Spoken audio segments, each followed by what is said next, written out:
Tonight, before the room grows quieter still, let us travel somewhere ancient, warm, and strangely far away. Not to the Egypt of museum glass and polished documentaries, not to the Egypt of dazzling gold and triumphant kings, but to a slower Egypt, an ordinary Egypt, the Egypt of one long human day. Because if you had truly lived there, if you had opened your eyes beside the Nile thousands of years ago, the hardest part would not have been the pyramid. It would not have been the pharaoh. It would not even have been death. Though death stood close enough to every household to be taken seriously, the hardest part would have been morning, the heat already gathering before sunrise, the rough mat beneath your back, the taste of dust in the air, the knowledge that before the day had properly begun, your body was already being asked to endure it. And that is where we will begin, not with spectacle, but with the body, not with history arranged in perfect rows, but with one ordinary life, moving gently from dawn to dark in a land where everything depended on river water. Labor, ritual, patience, and light. This is a softer journey than the subject might suggest. There is no need to hold every fact in place. There is no need to listen with effort. Let the old world come slowly. Let it gather around you like warm evening air. Let the details arrive one by one, and when they have done their work, let them drift away again. You remain here, of course, in the present, in your own room, in your own safe hour. Your water is near, your walls are steady, your bed is kinder than anything you would have found in a humble Egyptian home. Your body does not have to lift, carry, harvest, grind, kneel, or drag stone. It only has to rest where it is, and that distance matters, because bedtime history is best when it lets the mind wander without forcing the nerves to tighten. So if the old world grows harsh for a moment, we will soften it again. If the day grows heavy, we will return to stillness. If labor, dust, illness, or death come too near, we will step back and let the river breathe between us and them. Ancient Egypt understood rhythm, the rise of the sun, the swelling and retreat of the Nile, the sowing of seed, the cutting of grain, the cycles of prayer, work, sleep, and return. It was a civilization that trusted repetition enough to build eternity out of it. A field was planted again, bread was baked again, linen was woven again, a prayer was spoken again, a tomb was sealed so that life somehow might begin again in another form, in a way that makes this a fitting place to visit at bedtime. The night itself is a ritual return. The breathing slows, the room dims, the day falls back, and with it another older day rises. So now imagine that the sky above the Nile is not yet bright, only pale at the edge. The stars have not entirely disappeared. The village is still more shadow than form. Somewhere beyond the house, the river is already moving, wide and patient, though you cannot yet see the shine of it. You wake before the sun has fully taken the world, and for a brief moment, there is something close to mercy in the air. Beneath you is a woven mat, or perhaps a low wooden frame, if your household is a little more comfortable than most. There is no mattress in the modern sense, no layered softness, no cool sheets washed in soap and folded into a cupboard. There is woven fiber, linen, straw, perhaps a small cushion for the head, perhaps not. Your back knows where it has slept. Your shoulders know it too. Night has given some relief, but not enough to erase the day that came before. Ancient comfort was never the deep, invisible comfort of modern life.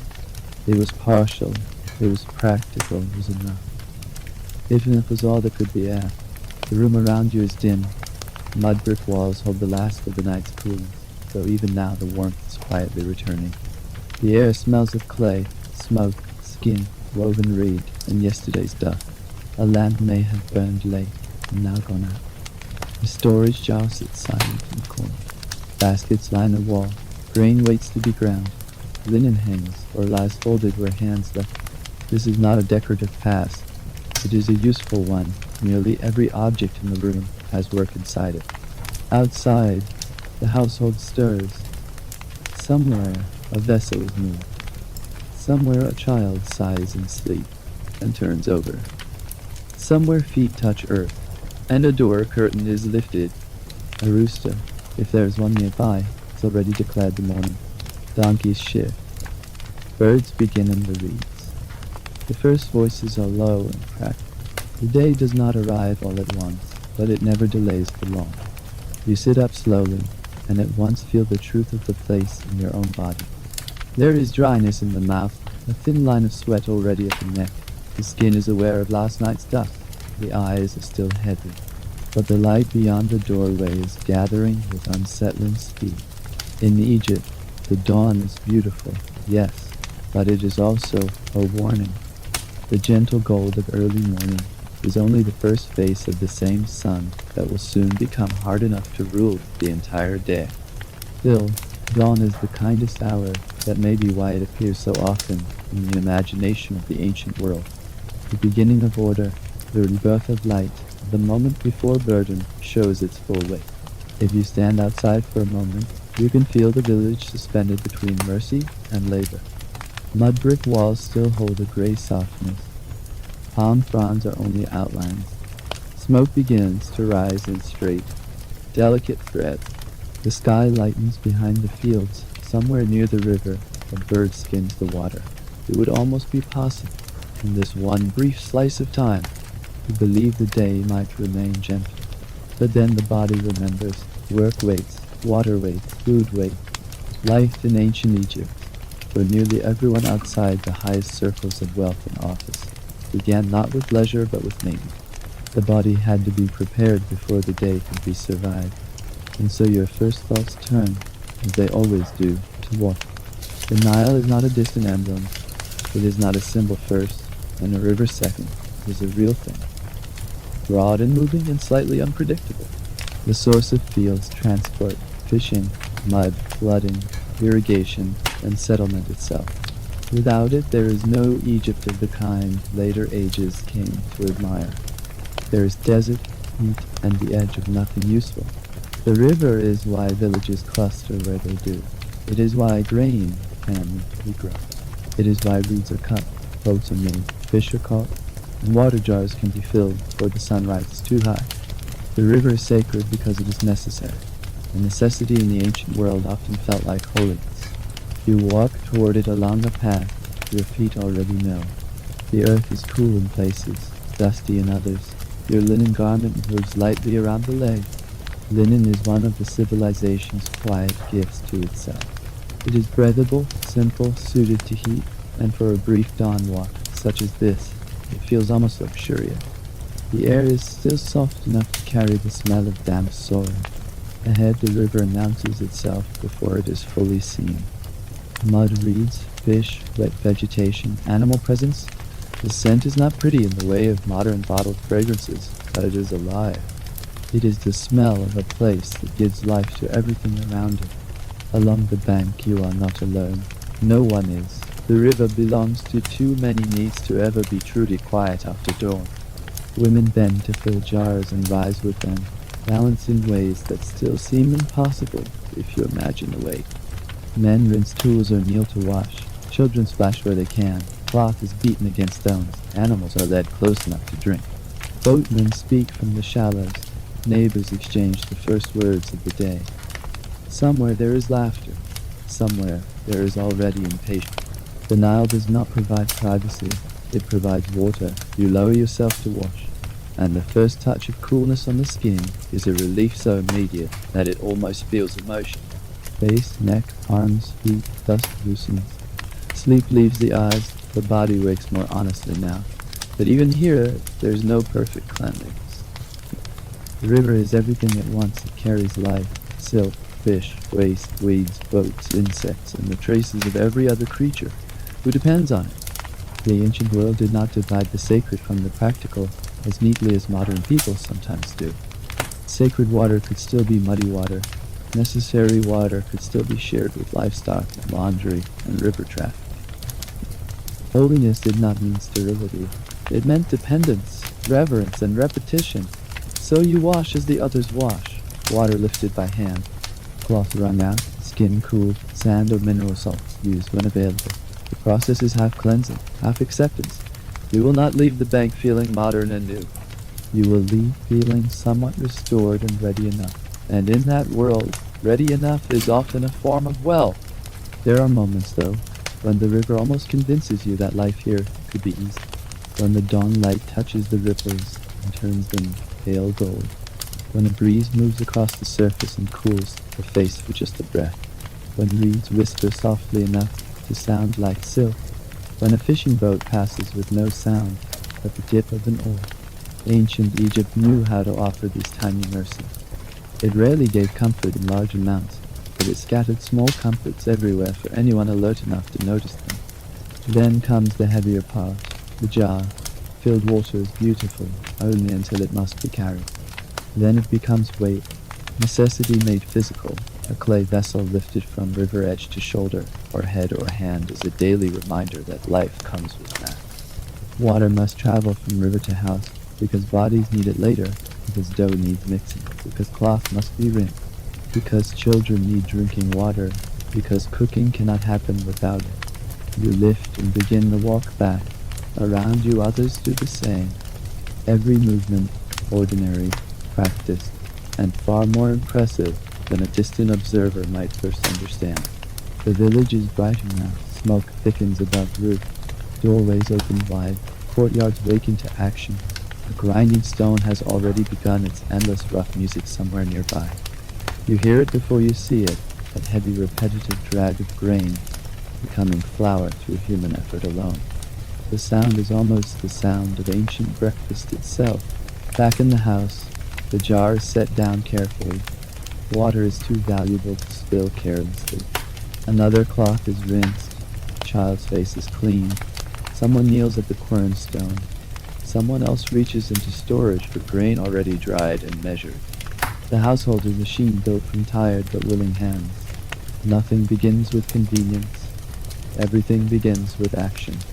Breakfast in ancient Egypt, for most people, is not a performance. It is a refueling. Bread sits at the center of daily life as steadily as the Nile sits at the center of the land.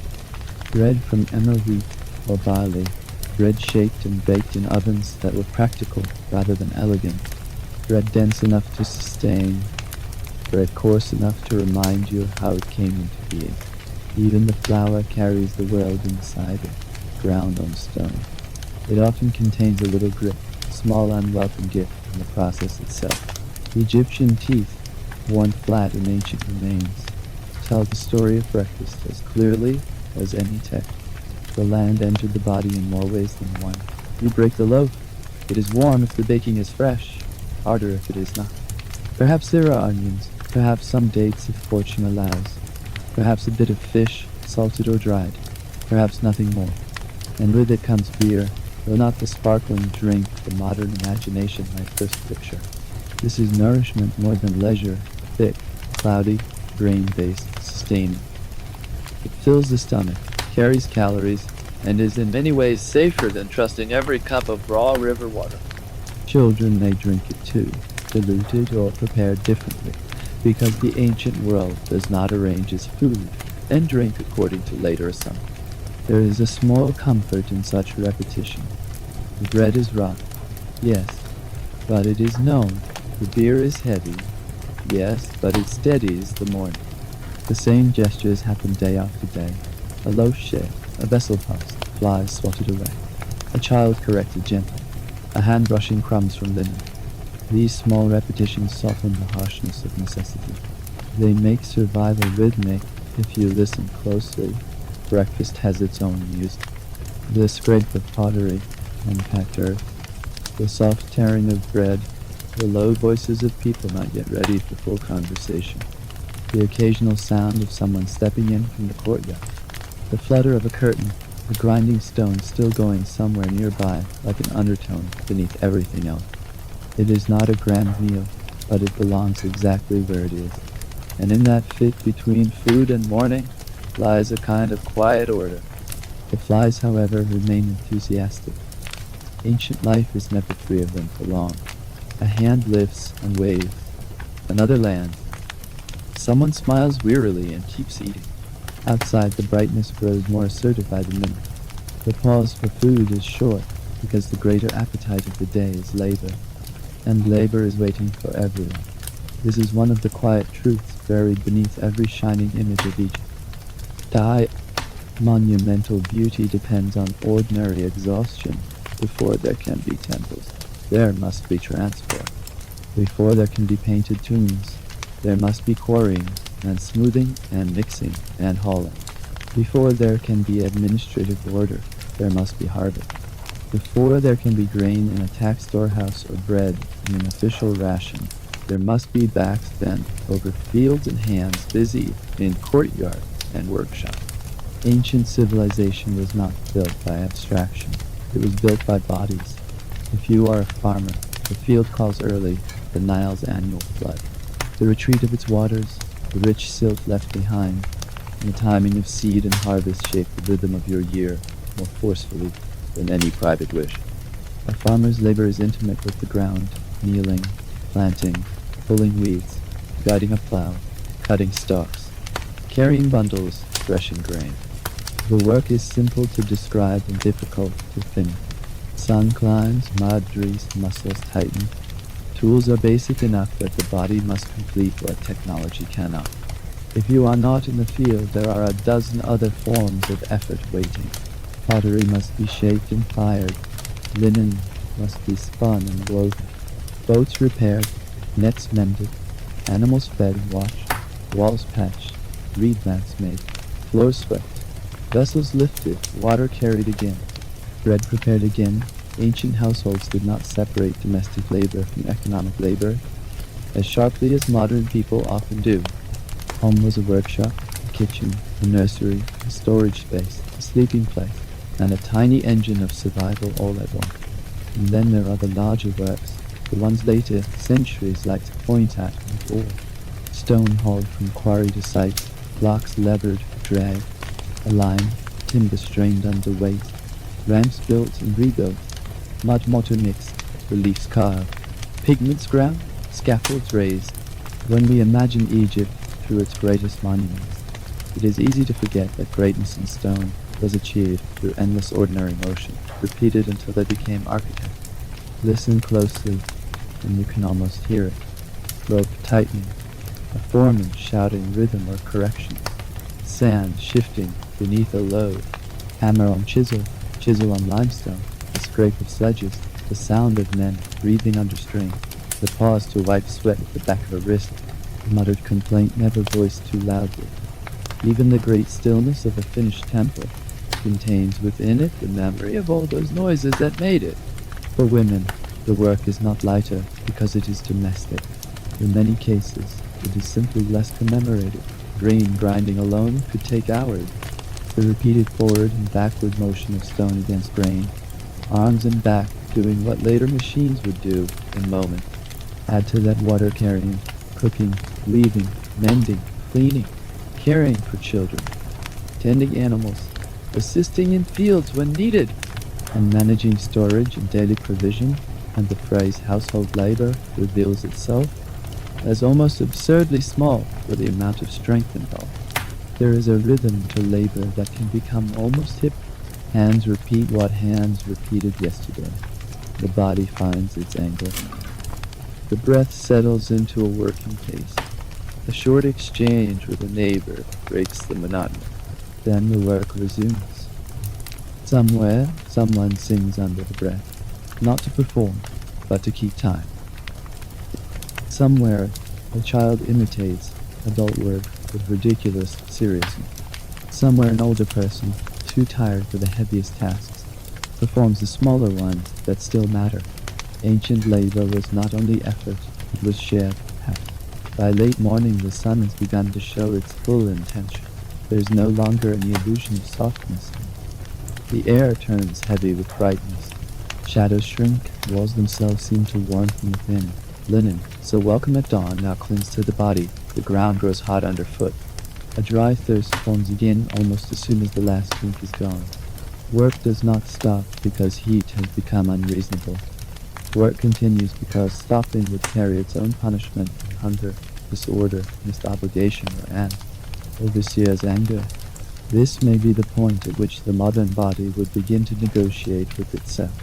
Just 1 hour, it would say. Just one task. Just a little longer. The ancient body, by contrast, had fewer fantasies available to it. It knew the terms already. Endurance was not a special quality. It was the cost of belonging to the day. And yet even this has gradation. There are moments under the harshest sky when a cloud passes so briefly it can barely be called a cloud, and still everyone notices. There are walls that throw a strip of shade across the ground, and the person stepping into that strip for 2 breaths feels almost restored. There is the moment when water touches the lips again, the moment when a breeze crosses the skin, the moment when a tool is set down at last. Ancient comfort was made of such tiny intervals, and perhaps that is why those intervals mattered so much. Yet even here, even under this stern sky, rhythm returns to save the mind from total hardness. Hands repeat a task until thought loosens around it. Steps fall into pattern, grain falls in a steady sound.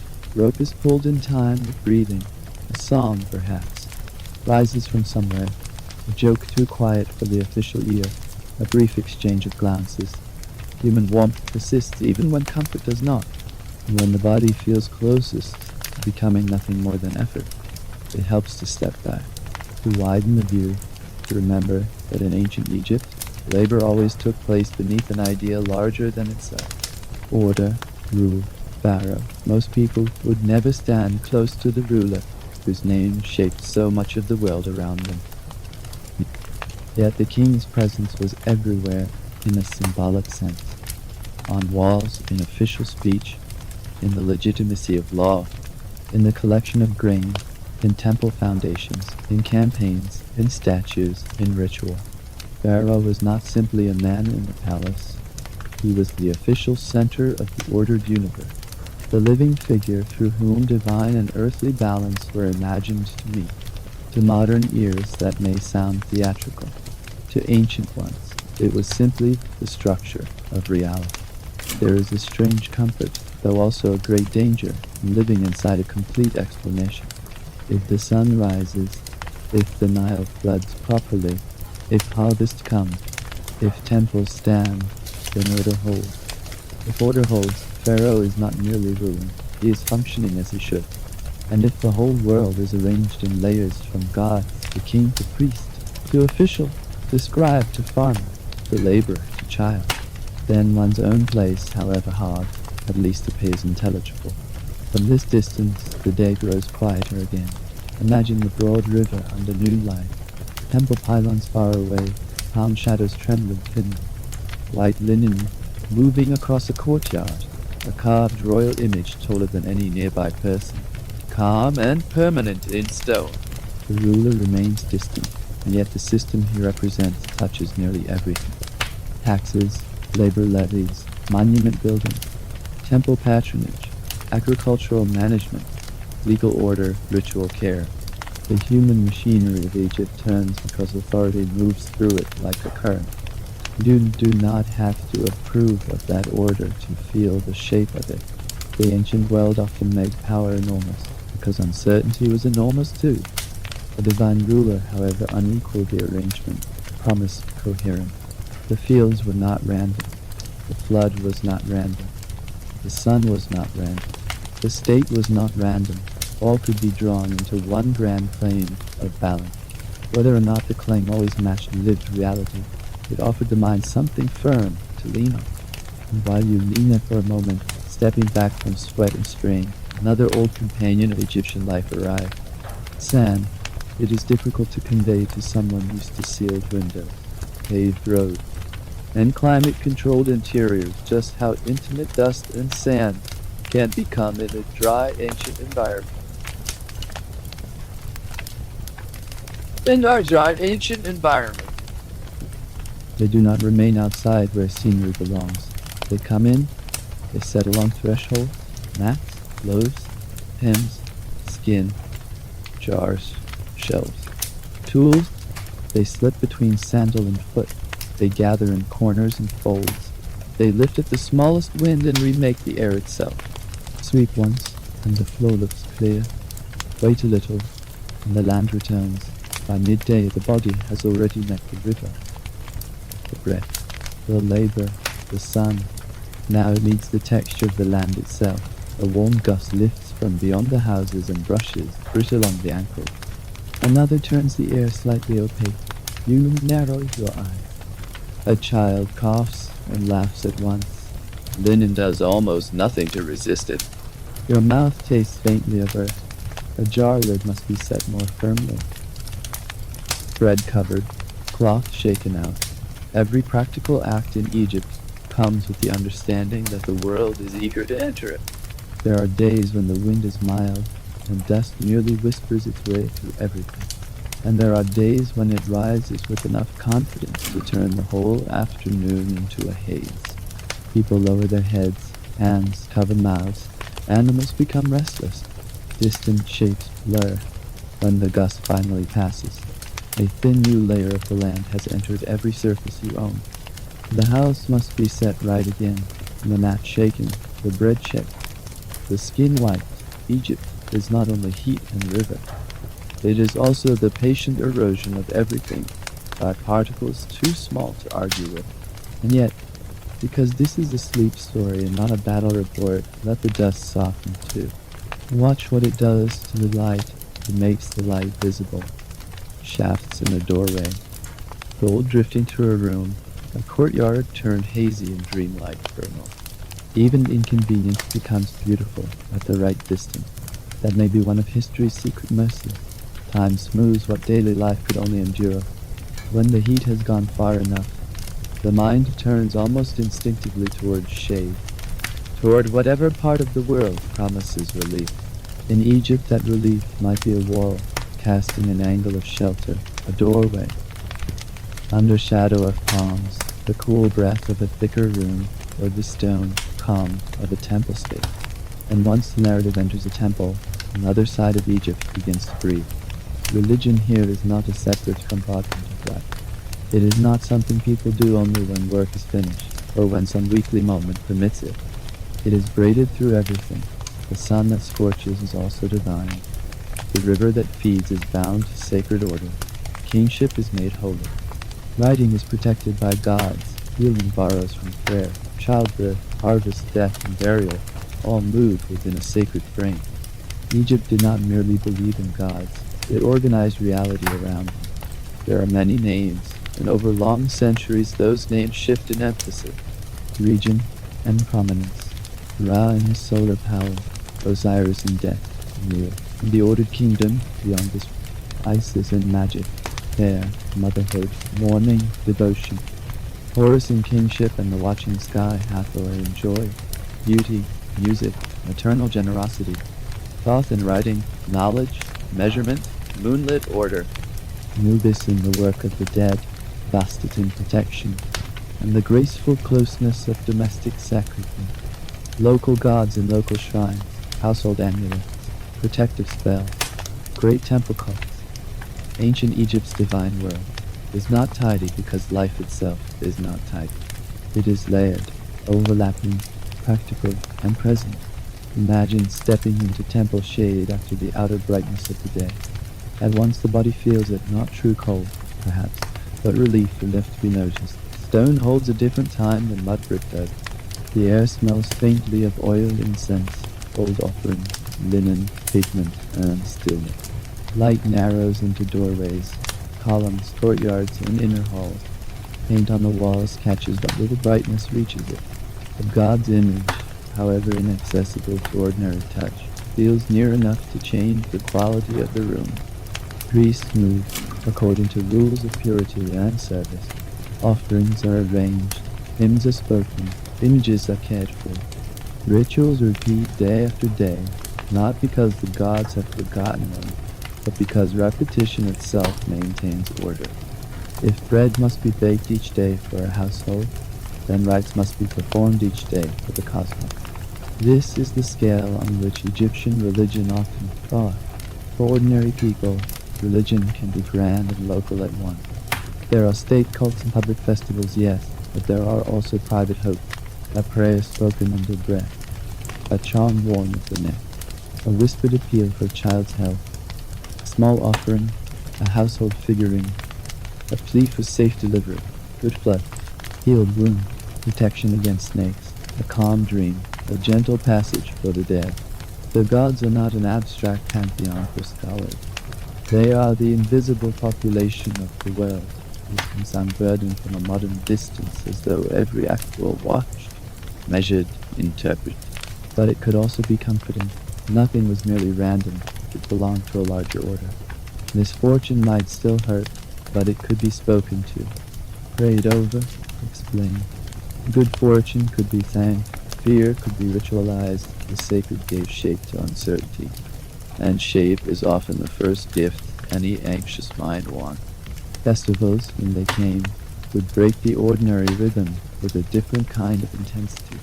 Divine images carried in procession, music, rattles, drums, voices, perfume, flowers, offering, crowd.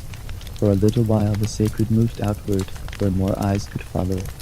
Not everyone could enter the inner rooms of a temple, but many could watch the gods travel through public space. Such days must have felt like the world briefly opening its hidden side. The same village, the same streets, the same bodies, and yet altered by present. So let the temple coolness stay with you for a moment. Let the outside world soften. Let the columns rise like bundled reeds turned to stone. Let a faint smell of incense replace, for a breath or two, the smell of sweat and dust. This is one of the return to safe places in the old world, not because temples erase suffering, but because they arrange suffering inside meaning. Eventually, however, every body must leave shade and return to itself. And in ancient life, the body returned to itself with many opportunities to hurt. A cut from a tool, a swollen eye from dust, a stomach made uncertain by water or food, a tooth worn thin by bread and grit, a fever that appears in the evening and grows in the night, a chest troubled by smoke, a strain back from the quernstone, a foot opened by rock. Ancient bodies were not fragile in the sentimental sense. They were used constantly, but being used constantly meant carrying damage too. Egyptian medicine, seen from far away, is easy to underestimate or romanticize, and both are mistakes. It preserved observations, remedies, procedures, classifications, and practical knowledge that speak of real attention to the body. Healers recognized injury. Wounds could be cleaned and dressed. Honey, with its useful property, could be applied. Herbs, oils, minerals, poultices, splints, bandages add their plate. Anatomy was understood imperfectly but not carelessly. There was skill in the system, and yet certainty remained rare. The ancient healers stood where care and helplessness met. Some conditions improved, some did not. Some were interpreted through bodily causes, others through spiritual disturbance, and many through both at once. In modern categories, this mixture seems unstable. To someone living then, it was simply thorough. Why would one neglect the gods while also applying the practice? Why choose between prayer and treatment when both might matter? Imagine the scene in the softer light of late afternoon. A patient seated or lying on a mat, another person holding a lamp or bowl, a healer examining an injury with experienced hand. A preparation mixed nearby, honey, oil, ground herbs, natron, resin, linen strips laid ready, words spoken, perhaps an amulet tied on, perhaps a short prayer murmured not out of superstition alone, but out of hope.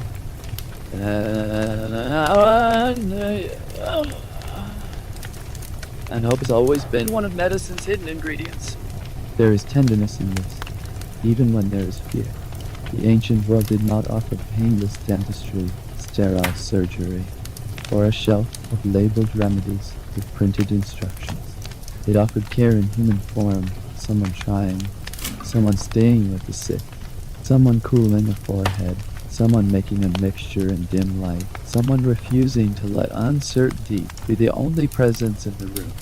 A poor night of illness in ancient Egypt would have felt very long indeed. No digital clock glowing nearby, no easy certainty about what the morning will bring. Only the body, the heat, the lamp, the smell of oil or herbs, the whisper of someone checking whether the fever has changed. Perhaps that is why ancient healing scenes can feel unexpectedly intimate. They remind us that long before modern medicine, comfort often arrived as presence before it arrived as cure. If that thought grows too sharp, step back again, return not to illness, but to evening beginning, a breeze at last, however faint, shadows lengthening along the wall, a child's voice from the courtyard, the river, farther off, moving as steadily as it did this morning. The body may be vulnerable, but the world is larger than one pain, and the old day is finally beginning to weep. That softening lets us notice another truth more clearly. Much of the labor that held households together was carried by women whose work was constant enough to become almost invisible in later retelling. Legally, Egyptian women could in many periods own property, inherit, make contracts, pursue divorce, and appear before court. These are not small facts that matter, especially in the ancient world, but rights on papyrus do not grind grain. They do not reduce the weight of water jars. They do not shorten labor. They do not guarantee comfort. So imagine instead the shape of one woman's day. She wakes before dawn because everyone's day depends on the early start. She tends fire or dough or children, or all three. She carries water, she manages storage. She supervises and performs the preparation of food. She weaves or mends or spins. She cleans or can be cleaned. She tends to infants. She negotiates with neighbors. She may help in agricultural tasks depending on season and household need. She may endure pregnancy and childbirth in conditions that allow little margin for error. She may bury children. She may outwork most of the public honors awarded to men. And still the official monument may say little about her. Yet there is no value in telling that story as simple misery, because it was also a story of competence. Ancient households did not run themselves. They were managed, planned, remembered, sustained.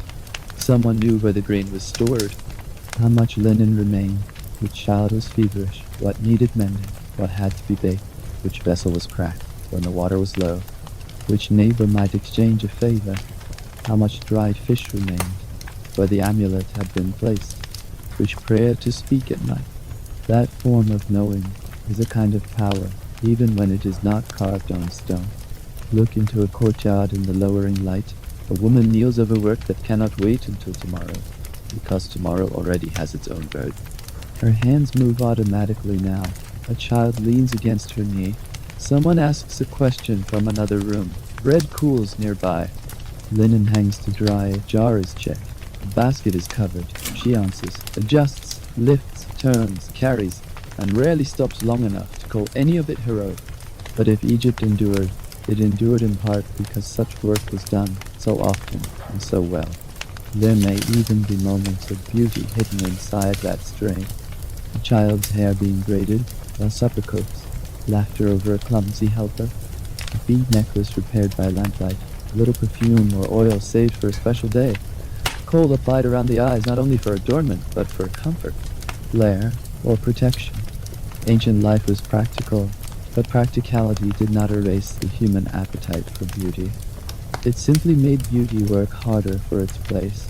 Now evening comes more fully. This is not the abrupt dramatic nightfall of the imagination. It is a long exhale. The heat does not vanish, but it loosens. The air changes texture. Courtyard walls release the warmth they held all day.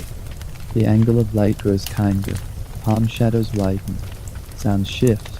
Labor becomes smaller scale. The great public effort of the day retreats into household tasks. Meals, conversation, washing, storage, and the tired silence of people who have used themselves well. Evening also opens a different kind of thought. The ancient world was close to death, not because it was obsessed with dark, but because death was a practical neighbor.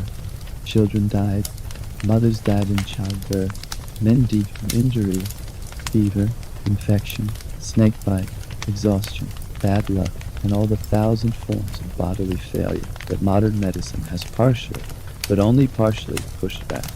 To live in such a world was to understand mortality early, and to understand mortality early is often to build powerful rituals around it. Egypt did this with extraordinary care. Death was not treated as a simple ending.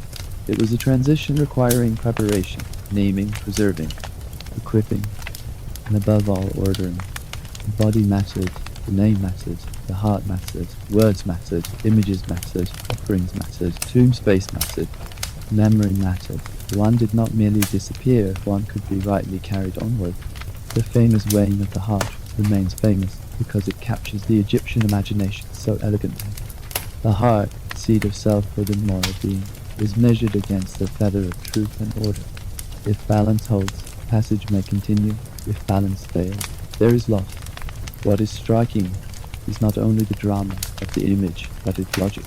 Eternity is not random, it is structured. It judges, it remembers, it asks whether the self has remained in harmony with the order that sustains the world. Yet this need not be frightening in the voice of sleep. Think instead of what comfort lies inside such a vision. The afterlife is not a dark blank, it has landscape, fields, waterways, food, boats, family present. Egypt imagines eternity as a perfected version of its own best elements, not as an alien void. The same river world, but gentler, the same abundance, but more secure, the same continuity, but without the daily abrasion of so much labor. Of course, access to a well-furnished eternity was unequal in material terms. The wealthy could commission tombs, coffins, texts, amulets, fine linen, elaborate preparation, rich grave goods, and professional rituals. Their dead could be preserved with a thoroughness unavailable to most. But the hope itself was not limited to kings. Even simple burials testify to the widespread human wish not to vanish.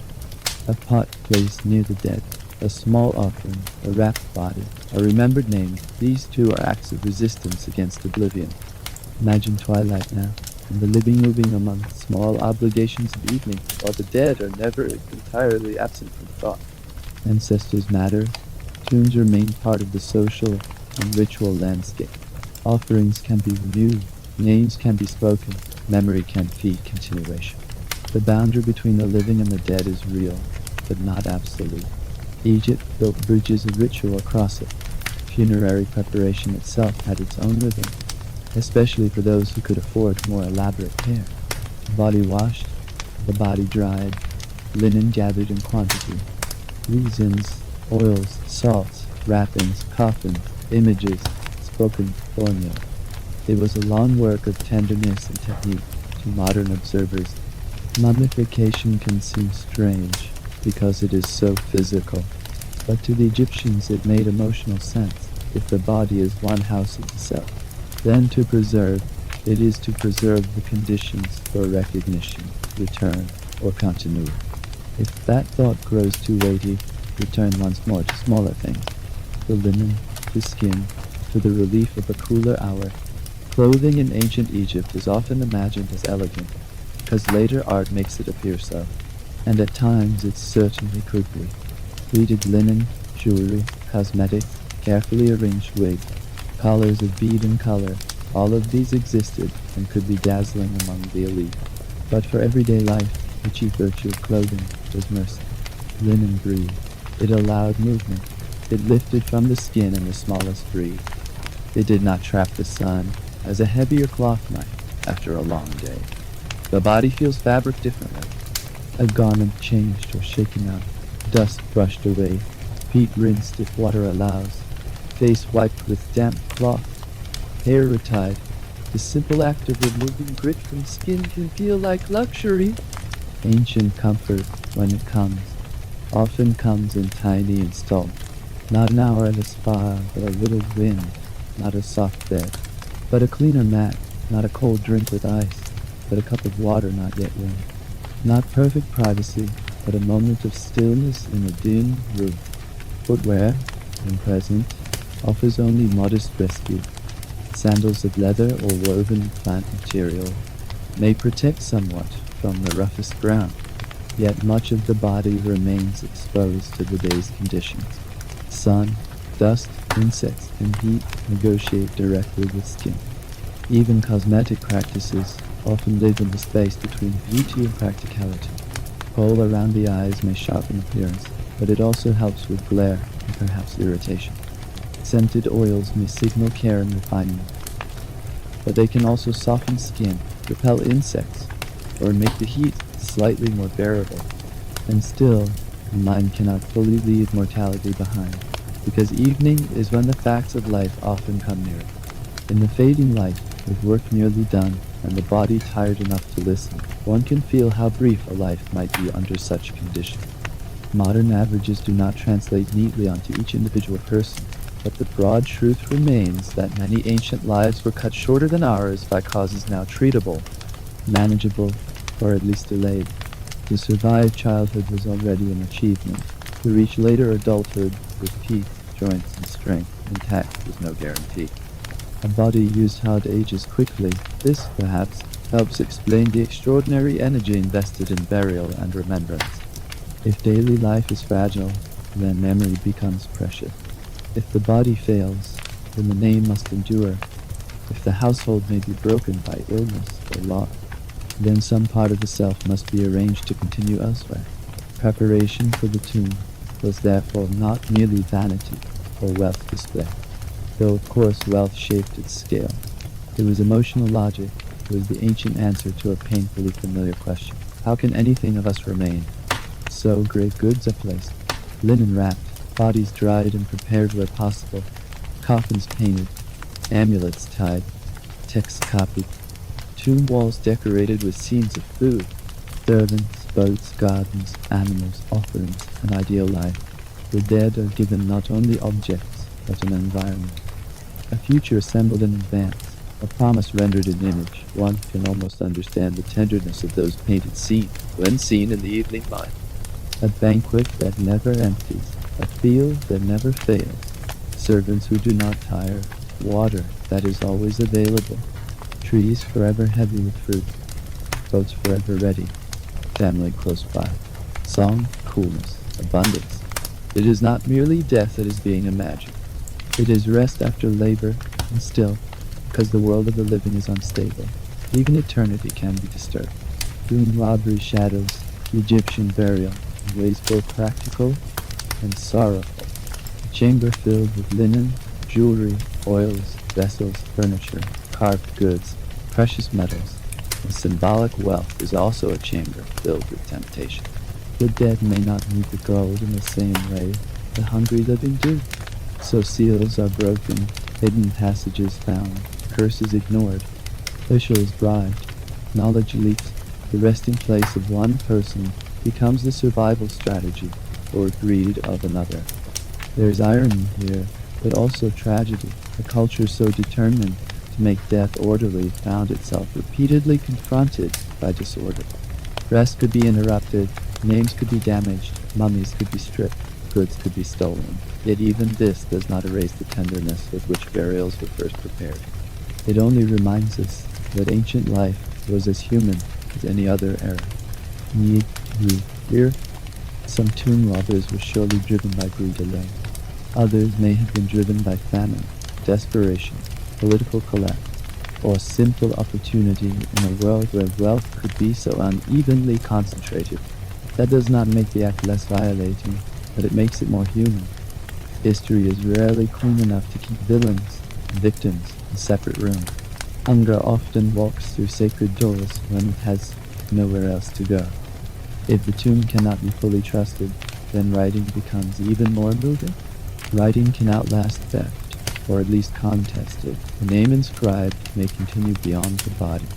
The prayer copied may remain after offerings cease. A record may preserve what voice cannot. Hieroglyphs look to us like beautiful mysteries scattered across walls and papyrus. To the Egyptians, they were active instruments. Signs could preserve, clarify, command, praise, record, invoke, remember. Literacy was not common. Scribes belonged to a respected minority, whose work spared them some of the body-breaking labor that shaped so many other lives. But their own discipline was severe in another way.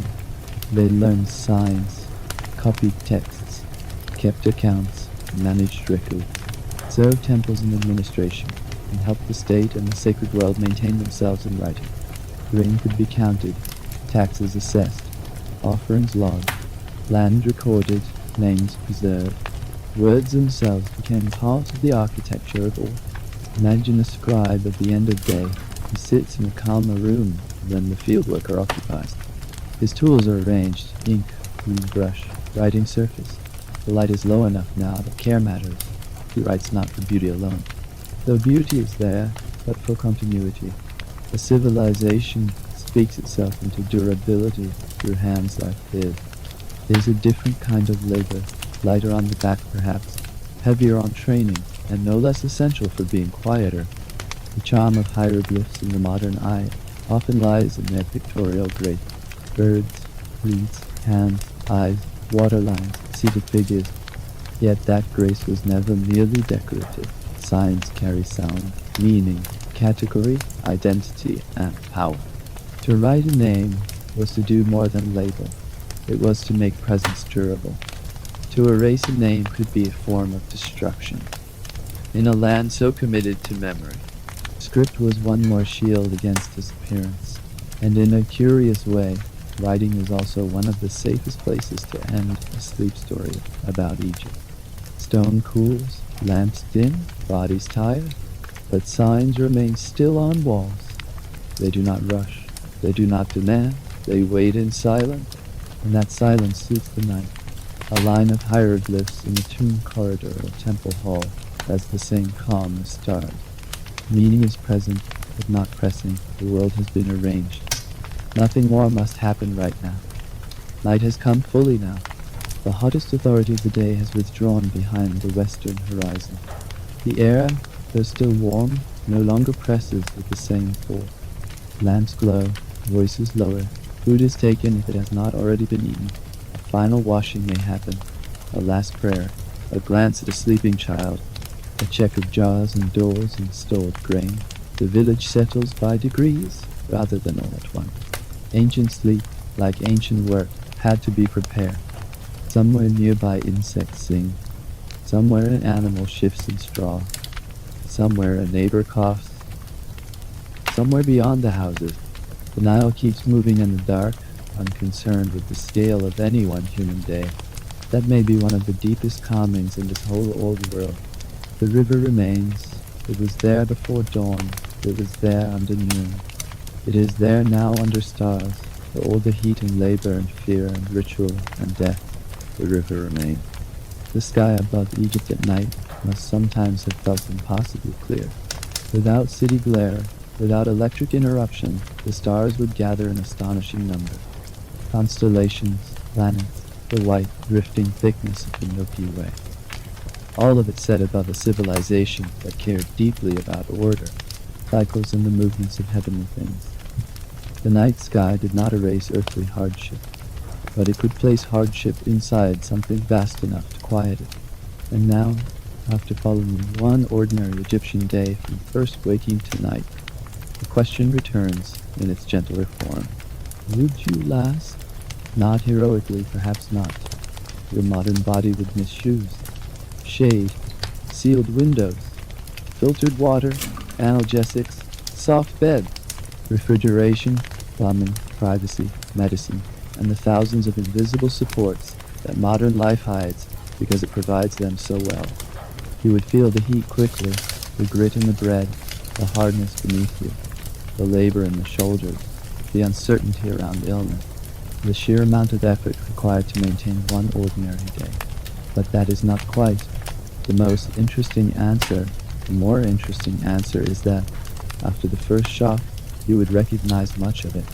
Hunger, fatigue, shared work, care for children, the comfort of routine, the relief of evening, the quiet dignity of preparing food, the wish to heal the sick, the need to believe that death does not take everything, the gratitude for a small breeze, a little shade, a cup of water, a clean cloth, a safe return home after labor. These are not foreign feelings, they are old human feelings, and perhaps that is why Egypt still reaches us so easily across time. It endured not because life was gentle, but because people made gentleness where they could. In bread shared at dawn, in shade found under a wall, in a prayer spoken over a fever, in a mother's practiced hands, in linen against the overheated skin, in a burial carefully arranged so that the dead would not go alone, in writing that refused to let memory disappear.